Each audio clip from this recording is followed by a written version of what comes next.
ne veulent pas être constamment en train de faire face à une conscience qu'ils portent, qui leur dit tout le temps, regarde la vie de l'autre, regarde ce que tu fais, regarde comment toi tu vis, regarde tes gaffes, regarde tes désordres. Oui frère, le monde ne veut pas de nous. Les hommes non convertis ne veulent pas de nous. Les païens ne veulent pas de nous sur la terre. Et le diable ne veut pas de nous sur la terre. Parce que nous gâtons son gombo.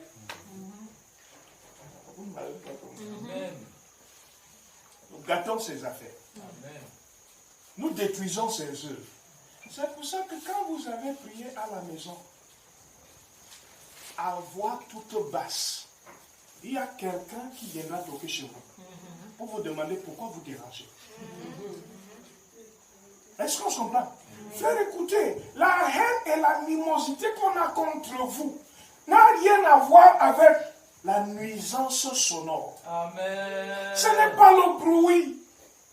Parce que si vous voulez essayer de faire le test, vous décidez que pendant toute une année, vous allez prier et personne, même ceux qui vivent dans la même maison avec vous, ne vont entendre votre voix. Yes. Et à la fin de l'année, faites le bilan et venez me rencontrer, on en reparle. Nous sommes dans un monde qui ne comprend aucun autre langage que celui de la force. Nous sommes dans un monde qui n'entend rien d'autre que le discours de la violence. Et ce monde ne fait de cadeau à personne. C'est pour ça que Dieu a mis à notre disposition le service de l'aide divine. Ce service s'appelle la délivrance. C'est le seul service qui nous permet de s'en sortir facilement. C'est le seul service qui nous permet de s'épanouir. Parce que frère, écoutez, si vous n'apprenez pas à vous battre pour matérialiser dans vos vies les promesses que Dieu vous a faites, personne ne viendra vous les donner sur un plateau d'or. Personne. Si vous êtes honnête avec vous-même, consentons. Revoyez votre marche. Regardez toutes les promesses que Dieu vous a faites. Est-ce qu'elles s'accomplissent facilement? Regardez tous les efforts que vous fournissez tous les jours.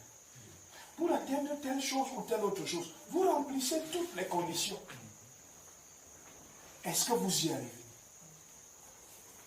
Si oui, est-ce que ça arrive aussi facilement?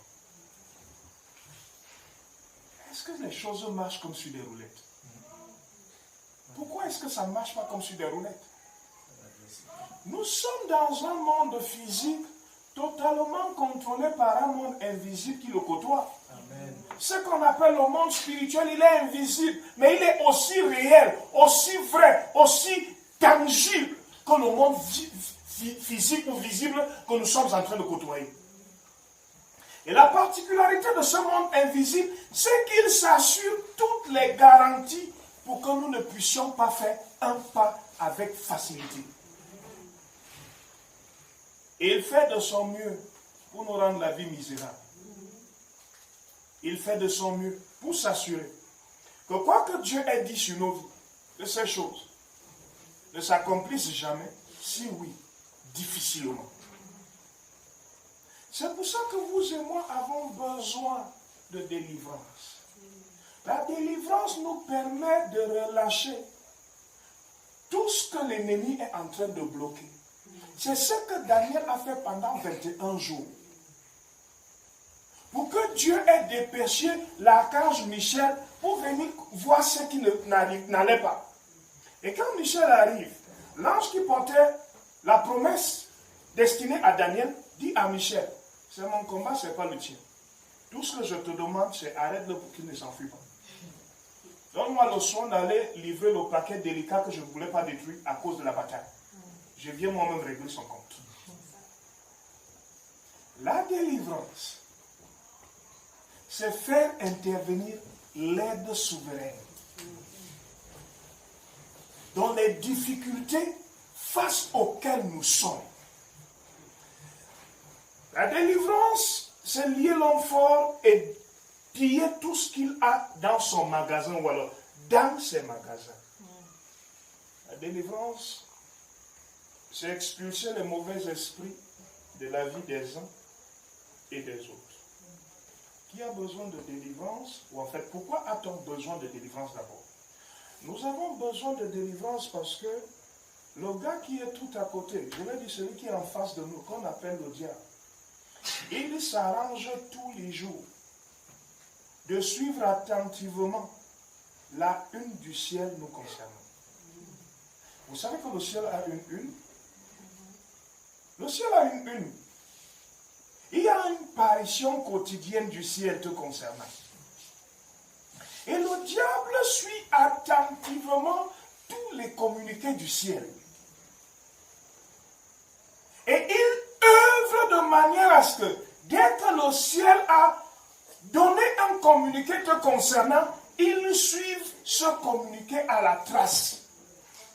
Avec un seul but. Qu'il ne se matérialise jamais dans ta vie. Le diable combat toutes les bonnes choses qui doivent arriver. Le diable s'assure de travailler de manière à ce que le bonheur ne te côtoie jamais. Il fait tout ce qui est en son pouvoir pour enlever toutes les bonnes personnes de ton chemin, pour enlever toutes les bonnes personnes de ta vie et les remplacer par de mauvaises personnes. La plupart des difficultés que nous avons, nous sommes à même de les vivre parce que le diable s'assure que rien ne marche jamais. Mes frères, écoutez, pendant qu'il fait tout ce qui est en son pouvoir pour que rien ne marche, ce qu'il ne voit pas tout le temps, ce qu'il oublie très facilement, c'est que Dieu nous a donné une arme super puissante. Elle s'appelle la prière. Amen. Et quand nous parlons de délivrance, c'est l'articulation de la prière d'une autre manière. Quand nous parlons de délivrance, c'est simplement le fait de convoquer l'intervention souveraine de Dieu différemment. Alors qui a besoin d'expérimenter la délivrance parce que tout le monde a besoin de délivrance. Qui véritablement doit expérimenter la délivrance. Vous devez savoir que peu importe nos positions dans la vie, peu importe notre statut social, peu importe nos avoirs, peu importe le respect et la considération que les gens ont pour nous, frère, le diable n'a peur de personne. Vous comprenez? Le diable n'a peur de personne. Il n'a peur de rien. Il n'a peur d'aucun niveau. Vous savez comment il est appelé? Hello. Vous savez comment on appelle le diable? On l'appelle l'astre brillant du matin. Ça veut dire le jour où tu le rencontres, son degré de beauté coupe le souffle. Tu ne peux pas l'impressionner. Vous comprenez ça? Il n'y a aucun niveau de richesse qui peut l'impressionner. Parce que lui-même, à lui tout seul, est une somme de richesse. Vous savez pourquoi? Parce que la matière que Dieu a utilisée pour le fabriquer, c'est des pierres précieuses. Tu peux imaginer la valeur d'une pierre précieuse. Il est intégralement fait de pierres précieuses. Donc quand il se met sur son beau jour, son rayonnement est éblouissant.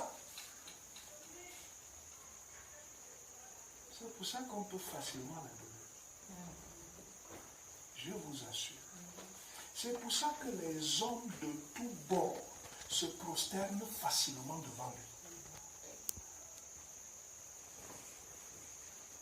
Quand on parle du diable, comme nous entendons ça à distance, on n'imagine même pas quoi ou à qui nous avons affaire. Est-ce que je peux vous dire quelque chose? La beauté et l'éclat de Jésus surpassent le diable de loin. Amen. Vous comprenez ça? Frère, écoutez très attentivement.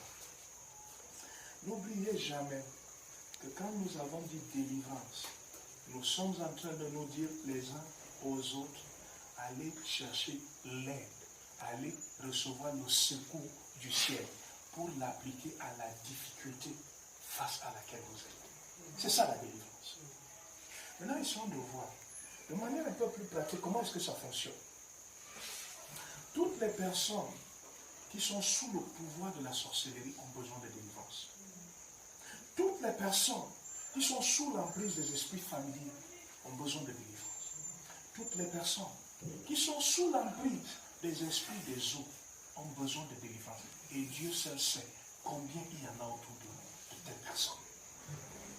Toutes les personnes qui facilement, je vais dire de façon constante, dans les rêves, se retrouvent en train de manger dans les rêves, ont besoin de délivrance.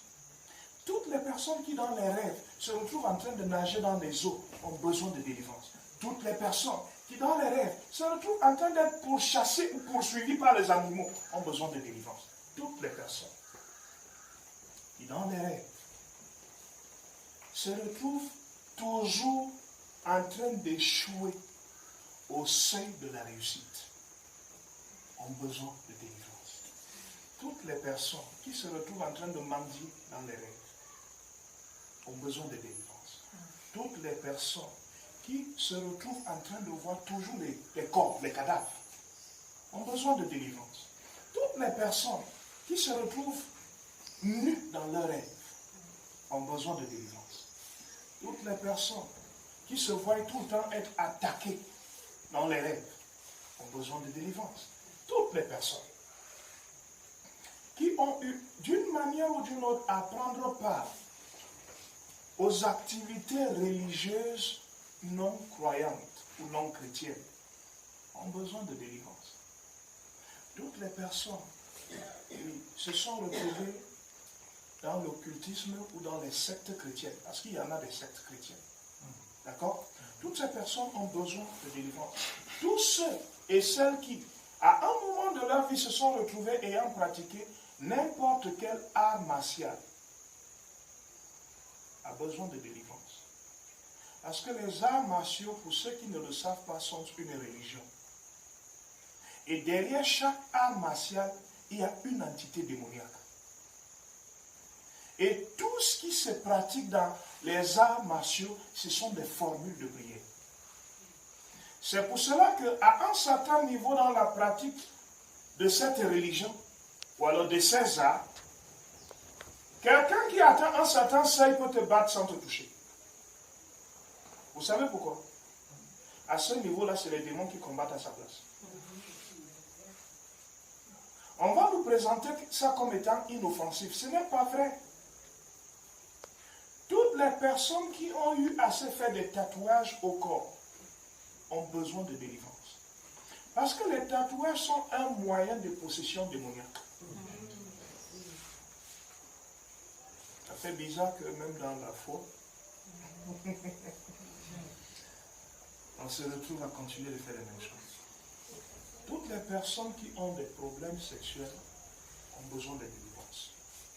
Qu'est-ce que cela veut dire? Je parle de ceux qui se retrouvent facilement d'une manière ou d'une autre dans l'adultère, ceux qui d'une manière ou d'une autre se retrouvent dans l'inceste, d'une manière ou d'une autre dans la prostitution, dans la bestialité, dans l'immoralité, dans la perversion sexuelle, ceux qui d'une manière ou d'une autre ont toujours des pensées en train de courir dans cette direction-là.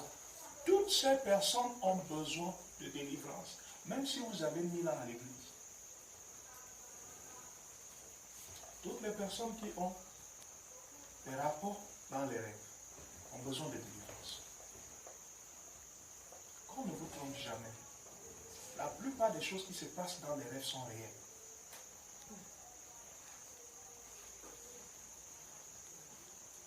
Toutes les personnes qui connaissent des perturbations émotionnelles ont besoin de délivrance. Qu'est-ce que j'entends par perturbation émotionnelle? Je parle de choses comme les ressentiments, la jalousie, je parle de la haine, je parle de toute espèce de confusion. Oui, parce que c'est des choses qui nous arrivent facilement. Je parle du fait d'être indécis. Je parle du fait d'être paresseux. Ce sont des perturbations émotionnelles. Je parle du fait d'être comme un insensé. Peut-être vous n'avez jamais eu à rencontrer des personnes qui ont vraiment fait l'école et qui à des moments se comportent comme des gars qui n'ont jamais été dans une salle de classe. C'est des perturbations émotionnelles. Toutes ces personnes ont besoin de délivrance. L'autre catégorie de personnes qui a besoin de délivrance, c'est des personnes qui ont des habitudes qu'elles n'arrivent pas à contrôler. De quoi est-ce que je parle? Je parle de fumeurs. Il y a des fumeurs à un certain niveau, ils ne peuvent plus s'arrêter. Je parle de ceux qui prennent la drogue. Ils en deviennent tellement dépendants à un certain niveau qu'ils ne savent plus comment faire marche arrière. Je parle de ceux qui sont... Comment je peux mettre ça? Dominés par la nourriture. Oui, je suis sérieux. Ces personnes ont besoin de délivrance.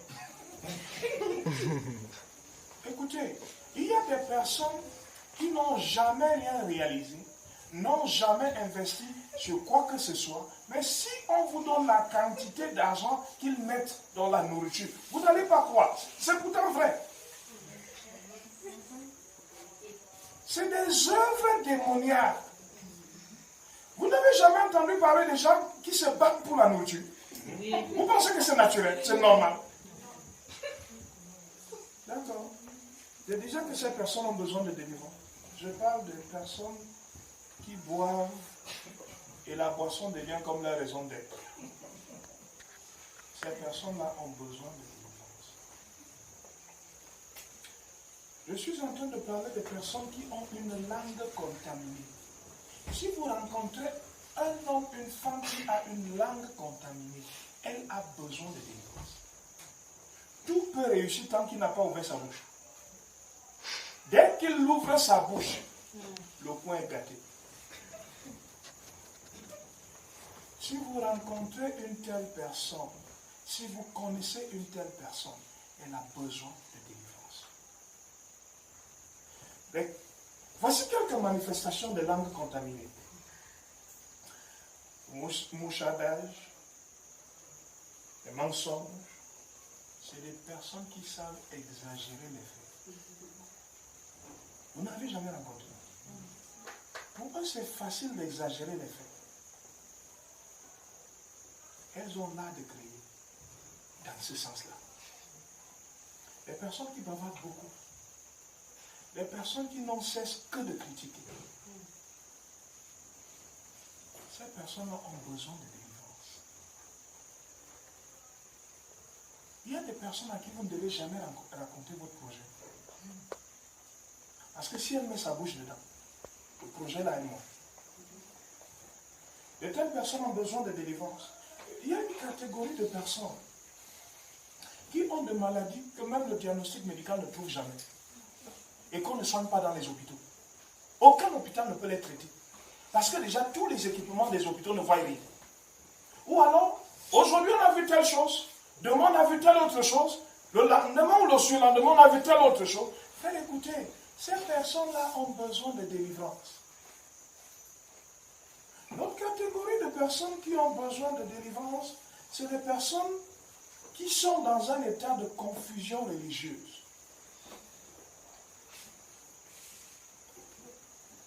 Dans notre contexte, vous savez, il y a des gens qui partent. Aujourd'hui, vous les trouvez ici. Demain, vous allez les trouver ailleurs. Après, vous allez les trouver ailleurs. Elles ont une instabilité en matière de foi qui n'a pas de sens. La chose qui est normale dans la vie en matière de foi, c'est qu'on a une base fixe. à partir de laquelle on peut se déployer pour être une bénédiction ailleurs. Quand on a terminé ce qu'on a à faire ailleurs, quand on a fini d'exécuter sa mission, on revient à sa base. D'accord? Il y a beaucoup de serviteurs de Dieu qui ont travaillé, les Occidentaux qui ont travaillé en Afrique, mais qui ont eu une base fixe dans leur pays d'origine. Quand ils finissent la mission en Afrique et ils repartent, que ce soit pour des vacances ou pour autre chose, ils adorent dans leur église de départ. Et certains d'entre nous, on a tellement marché qu'on a fini par se résoudre qu'il faut rester à la maison. Or, vous et moi savons que Dieu prescrit, vous et moi savons que Dieu conseille que nous devons nous retrouver dans un lieu de culte avec les frères. La confusion religieuse est très dangereuse. Et il faut en être délivré. Vous comprenez? Ça peut paraître banal quand c'est présenté par les uns et les autres, de leur point de vue. Mais à la vérité, quand un homme, une femme arrive à se retrouver au niveau de la confusion religieuse, c'est très facile d'embrasser les fausses religions. C'est très facile d'embrasser les fausses doctrines. C'est très facile de se retrouver à faire des choses que Dieu lui-même proscrit. Donc, toutes les personnes qui se retrouvent dans un état de confusion religieuse ont besoin de délivrance. Et une délivrance très sérieuse. Toutes les personnes qui sont en état de confusion mentale ont besoin de délivrance. Parce que parfois, quand on est dans cet état, on peut avoir des hallucinations. Parfois, quand on est dans cet état, on finit par devenir fou. La confusion mentale est tellement dangereuse que vous pouvez facilement trouver des hommes et des femmes dans la vie qui mènent des activités sans but. Il sort le matin, lui-même ne sait pas pourquoi il sort le matin.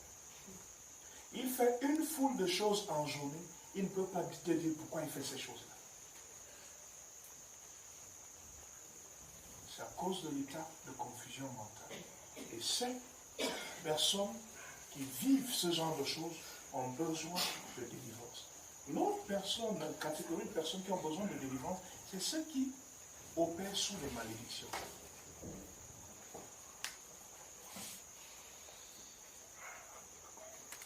Tout homme, toute femme qui opère sous la malédiction a. L'autre catégorie de personnes qui ont besoin de délivrance, c'est ces personnes qui opèrent sous des alliances maléfiques. Vous savez que quand on dit alliance, on dit contrat, n'est-ce pas? Et quand un contrat est maléfique, ça veut dire qu'il a été passé entre les êtres humains et les puissances des ténèbres. Certains d'entre nous avons trouvé dans nos familles des alliances maléfiques qui sont actuellement encore en train de courir. Ils sont actuellement encore en train de nous pourrir la vie. Et nous avons besoin d'en être libérés. Et je voudrais nous encourager tous à faire de notre mieux pour sortir de là. Chacun pour sa part. Si vous attendez que ce soit quelqu'un d'autre qui vienne le faire à votre place, je vous assure, vous allez attendre très longtemps. L'idéal voudrait que chacun s'y investisse personnellement. Alors, comment est-ce que l'on prie pour la délivrance?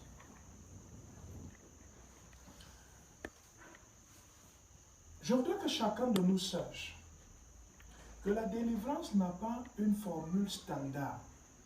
Je l'ai dit et je le répète. C'est des solutions que Dieu déploie au cas par cas. Dieu ne donne pas la même solution à tous les problèmes que nous avons.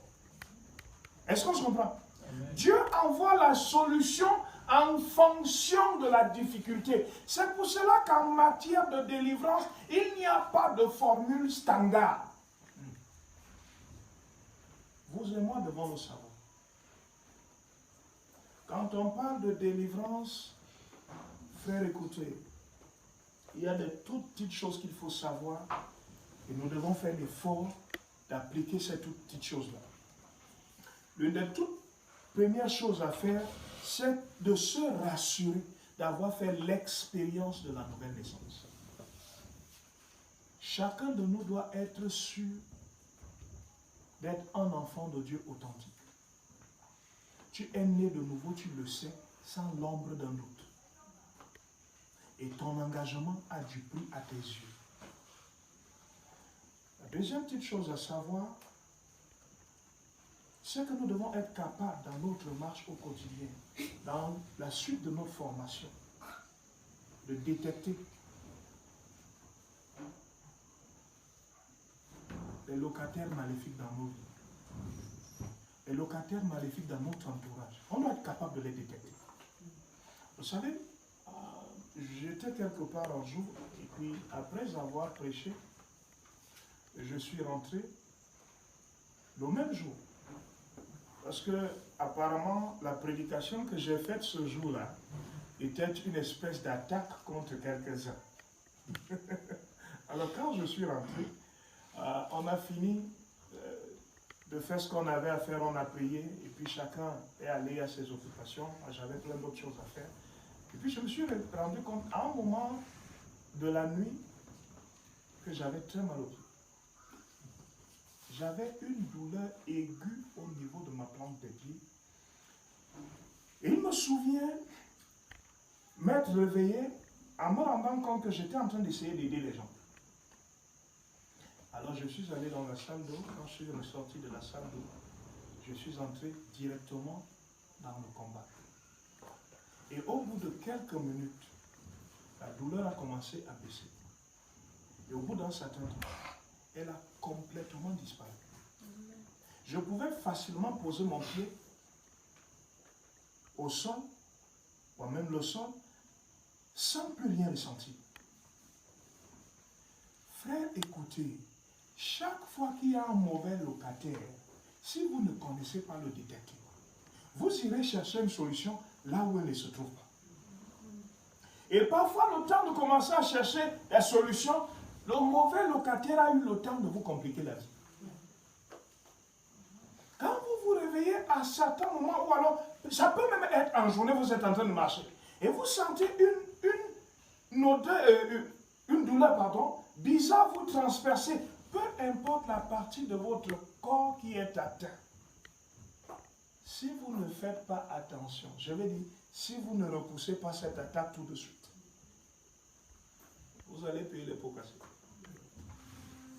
Est-ce qu'on se comprend? Ces choses n'arrivent jamais sans signaler. Vous devez être capable de les détecter. Quand l'ennemi veut vous attaquer, quand l'ennemi a déjà préparé des attaques contre vous, vous recevez toujours un signal. Il y a toujours un signal qui part du spirituel et que votre corps va ressentir. Frère, écoutez, chaque fois que cela vous est arrivé, c'est un mauvais locataire. Si vous ne savez pas le détecter, vous ne serez pas capable de l'expulser. Parce que la prochaine chose à faire, c'est de l'expulser. Je me rappelle, j'étais sorti enseigner un jour. Et quand j'ai fini de faire cours, je suis rentré à la maison normalement. Quand je me suis assis, je me suis rendu compte que mon pied faisait mal. Pratiquement entre la cheville et le tibia. Et vous savez ce que j'ai constaté? J'ai remonté mon pantalon, j'ai baissé ma chaussette et j'avais le pied totalement comme brûlé. Mais je sors d'une salle de classe. Il n'y a rien qui explique parce que je suis parti du bureau directement pour l'école. Je ne me suis arrêté nulle part. Et je suis parti de l'école directement pour la maison. Donc, le tracé était facile. Il n'était pas compliqué.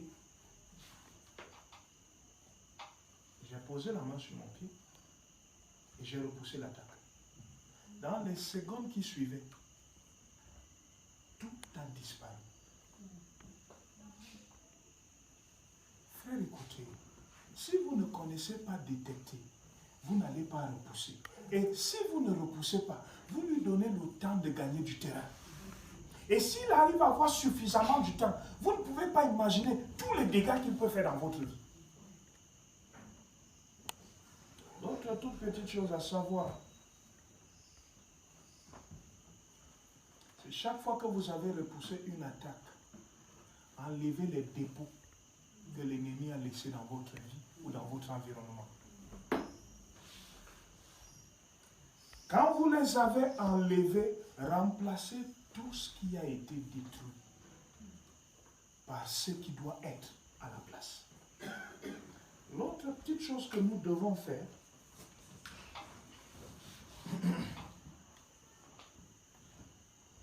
c'est barrer la voie aux attaques à venir. Il faut être capable de barrer la voie aux attaques que l'ennemi, parce que, comme vous le savez, il ne vient jamais pour repartir sans contre-attaquer. Chaque fois qu'il a été vaincu, il ne s'arrête pas net. D'ailleurs, nous le savons, il n'accepte jamais pour réponse à non. Est-ce que jusque-là on se comprend? Amen. Voici quelques petites méthodes de délivrance que chacun de nous devrait garder pour un usage quotidien. Premièrement, il faut commander au nom de Jésus à ce que tout ce qui n'est pas à sa place dans votre corps, dans votre maison, dans votre entourage, remonte à la surface.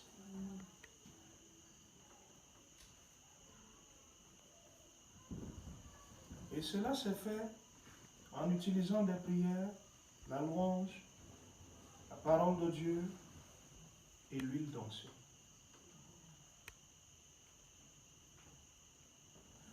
L'autre petite chose que vous devez utiliser au quotidien, c'est qu'il faut lier et chasser ces démons.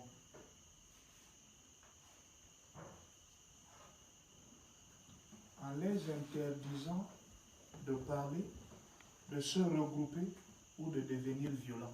Vous savez, les délivrances auxquelles on a été habitué, c'est là où les gens s'agitent beaucoup. Il y a des délivrances où il n'y a pas d'agitation. Vous comprenez ça? Tout dépend de comment vous décidez d'orienter la séance de délivrance.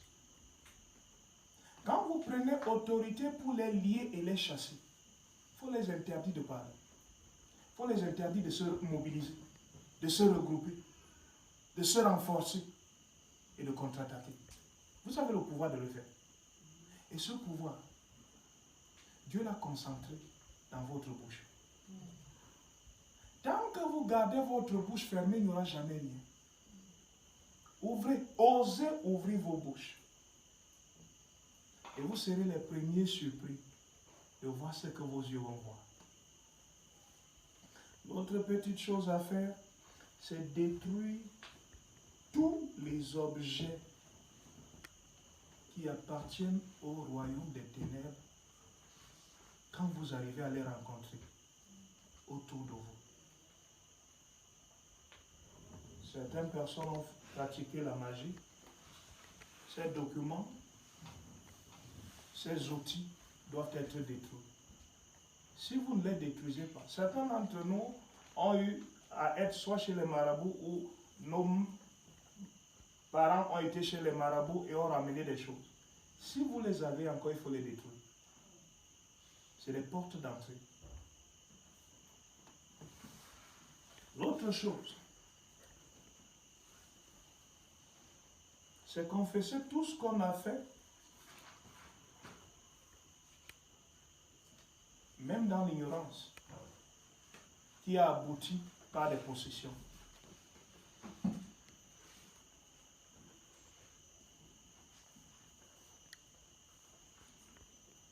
L'autre chose, c'est de traiter avec l'aspect ancestral.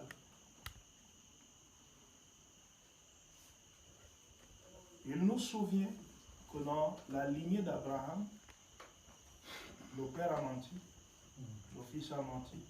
Ça, c'est des choses qui descendent dans la lignée. D'accord? Le père a menti, le fils a menti, le petit-fils a menti. Et ça a été comme ça, de génération en génération. La seule personne qui a eu à arrêter ça en son temps, c'est Jésus. Chaque fois que vous trouvez une chose qui découle de votre lignée, de votre arbre généalogique, qui est encore en vigueur dans votre famille ou dans votre vie, arrêtez ça avant que ça ne vous arrête. Si vous ne l'arrêtez pas, ça finira un jour par vous arrêter. Et imaginez votre chute. À quoi elle peut ressembler? L'autre petite chose, il faut garder au quotidien, c'est de renoncer à Satan et à toutes ses œuvres et réclamer tous les territoires perdus.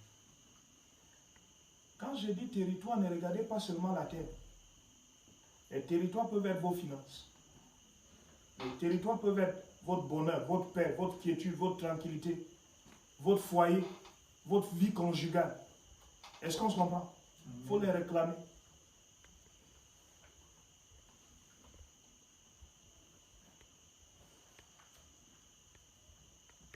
L'autre chose que nous devons faire, c'est détruire l'environnement occulte autour de nous. L'une des choses que j'aime conseiller aux enfants de Dieu, c'est prendre l'habitude de consacrer au moins une fois tous les 6 mois leur domicile. C'est vrai que j'aime que ce soit trimestriel. Ça veut dire que tu t'organises et tu fais 4 consécrations de ta maison par an. Tu consacres à l'intérieur et les alentours.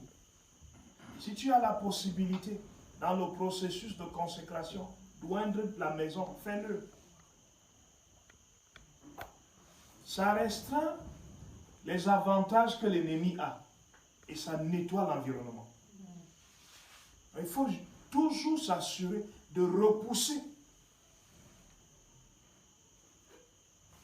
le culte autour de nous. L'autre petite chose, la dernière sur cette liste-là, de comment procéder à la délivrance, c'est soumettez-vous toujours au Seigneur. C'est le moyen par excellence pour que votre résistance au diable produise des fruits, produise les résultats que vous voulez voir. Si vous ne savez pas vous soumettre au Seigneur, vous ne pourriez pas résister au diable. Si vous lui résistez sans être au préalable, préalablement soumis à Dieu, je peux vous assurer, il va vous battre comme un jeune enfant. La seule chose qui restreint sa force, la seule chose qui fait en sorte que tout ce qu'il fait ne marche pas, c'est que vous soyez entièrement, totalement, à 100% soumis au Seigneur. Tout ce qu'il peut faire à ce moment-là ne pourra jamais fonctionner contre lui. Le problème avec nous très souvent, c'est que nous ne savons pas comment nous soumettre. Et je voudrais nous encourager. Vous savez, j'ai l'habitude de dire, l'une des choses qu'on devrait facilement retrouver chez un enfant de Dieu, c'est une disposition de cœur à obéir à Dieu à tout moment. L'une des choses qui marque notre soumission, c'est le degré de notre obéissance. Comment est-ce qu'on garde sa délivrance? On va finir avec ça. Comment garde-t-on sa délivrance?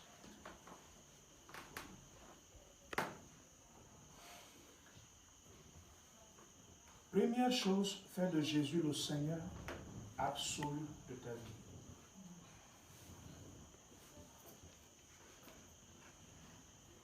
Deuxième chose, revêt-toi de vêtements de louange.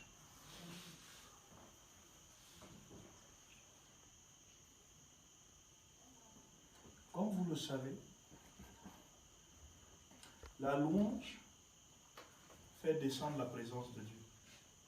Et la Bible dit qu'il habite. D'accord? Il habite au milieu de la louange. il y établit son siège. La troisième chose, c'est revêt-toi de l'armure de Dieu en permanence.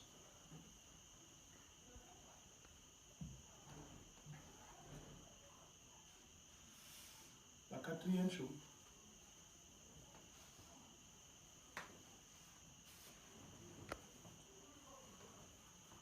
règle ta vie pour qu'elle soit en harmonie avec la parole de Dieu.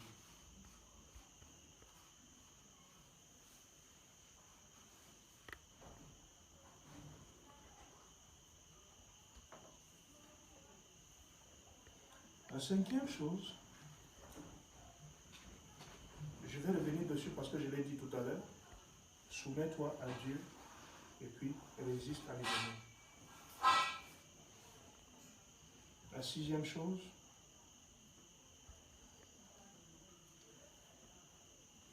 garde ta communion avec Dieu intacte.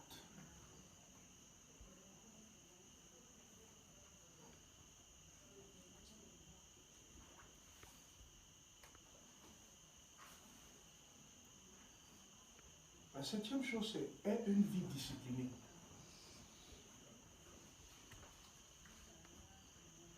L'autodiscipline est importante. La discipline en famille est importante.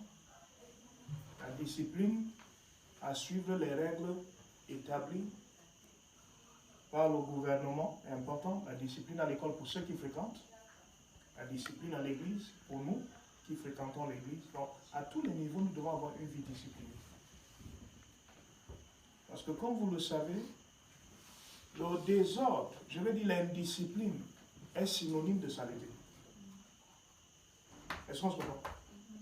Et quand je dis discipline est synonyme de saleté, ça veut dire quoi? Ça veut dire que, puisque les mouches aiment la saleté, et les esprits méchants aiment la saleté spirituelle, on crée par l'indiscipline l'atmosphère favorable pour que les esprits méchants puissent se mettre en œuvre. Et ils vont produire des choses pas bien pour nous. La huitième chose, c'est faire de Jésus le centre de nos vies et notre toute première priorité. Faire de Jésus le centre de nos vies et notre toute première priorité.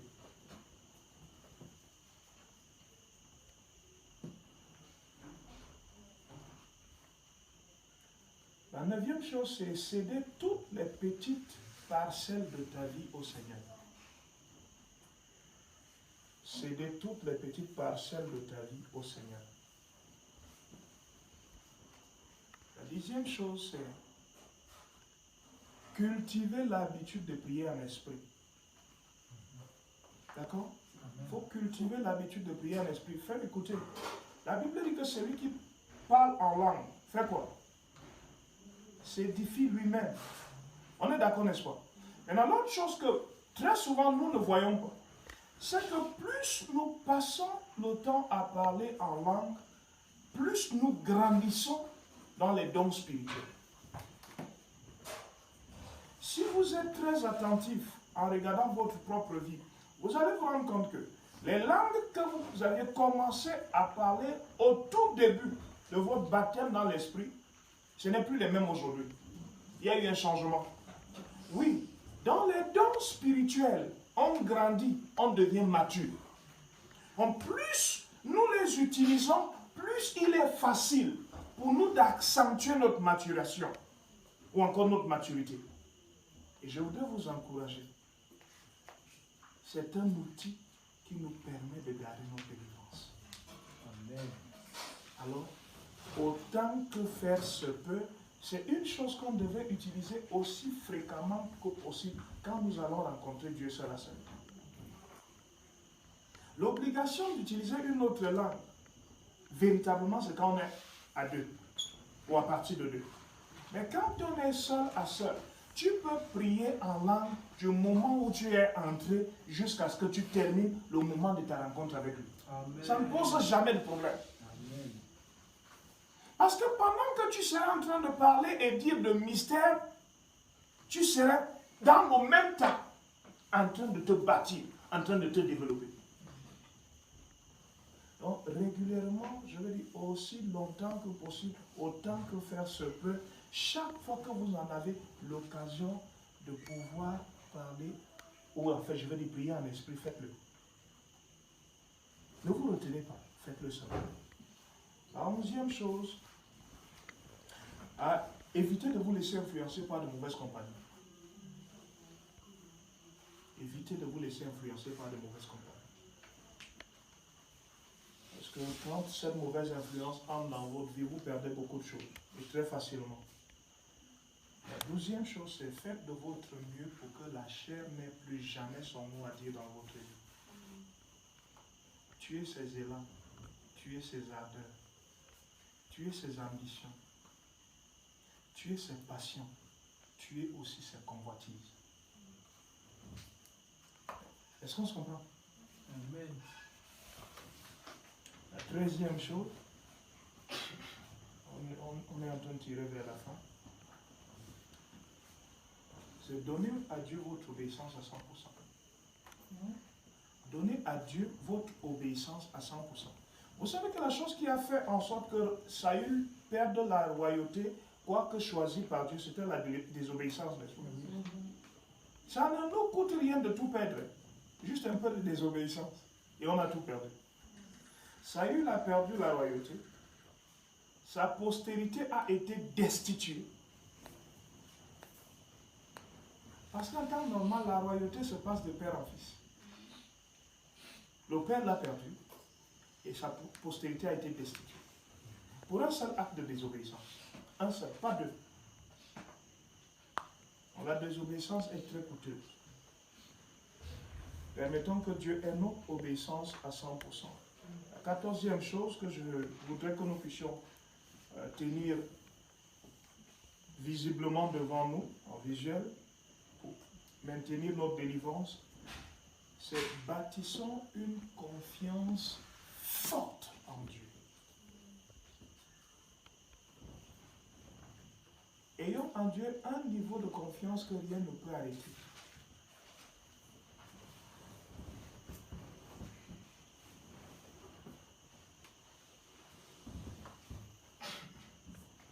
La 15e chose, c'est travaillons à être consciencieusement remplis, voilà, consciemment remplis du Saint-Esprit. Comment je peux remettre ça? Travaillons consciemment à être remplis du Saint-Esprit. Je ne sais pas si là c'est mieux dit. Mais ce qu'il faut retenir là-dessus, c'est simplement le fait qu'il faut rechercher la présence du Saint-Esprit au quotidien. Je veux dire à tout moment de la journée. Il faut recourir à la présence du Saint-Esprit. Il faut recourir à l'onction du Saint-Esprit. Il faut recourir à être rempli du Saint-Esprit. La 6e et la dernière chose, c'est cultiver le renouvellement de l'intelligence. Cultiver le renouvellement de l'intelligence.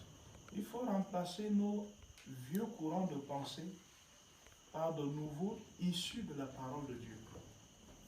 C'est pour ça qu'il faut cultiver le renouvellement de l'intelligence. Et la chose qui facilite le renouvellement de l'intelligence, c'est le temps que nous passons avec le Seigneur dans sa parole. C'est notre effort de lecture, d'étude, de méditation et de mise en application de la parole de Dieu. C'est ça qui aide à renouveler et même c'est ça qui accélère le renouvellement de l'intelligence. Si tu as peu de la parole de Dieu dans ta mémoire, dans ta pensée, la quantité de résultats et de faits ne sera pas aussi grand chose. Parce que c'est sur la parole que le Saint-Esprit agit. C'est quand elle est là, que face à une difficulté, il va te rappeler que telle chose, pour que tu puisses t'en sortir, il faut telle parole correspondante. Mais quand elle n'y est pas, vous savez, Jésus n'a pas vaincu le diable parce qu'il était puissant. Il n'a pas vaincu le diable parce qu'il était Jésus. Il a vaincu le diable parce qu'en lui, il y avait suffisamment de paroles. Ce n'est qu'avec la parole. Il est écrit, il est écrit. Il est écrit, il est écrit. Il est écrit, il est écrit. Vous devez connaître la parole tellement à tel point que tout ce que l'ennemi peut vouloir faire en manipulant les textes de la Bible pour vous piéger, vous voyez clair dans son jeu. Est-ce qu'on se comprend? Oui, c'est ça qui nous maintient dans la délivrance. Que Dieu vous bénisse.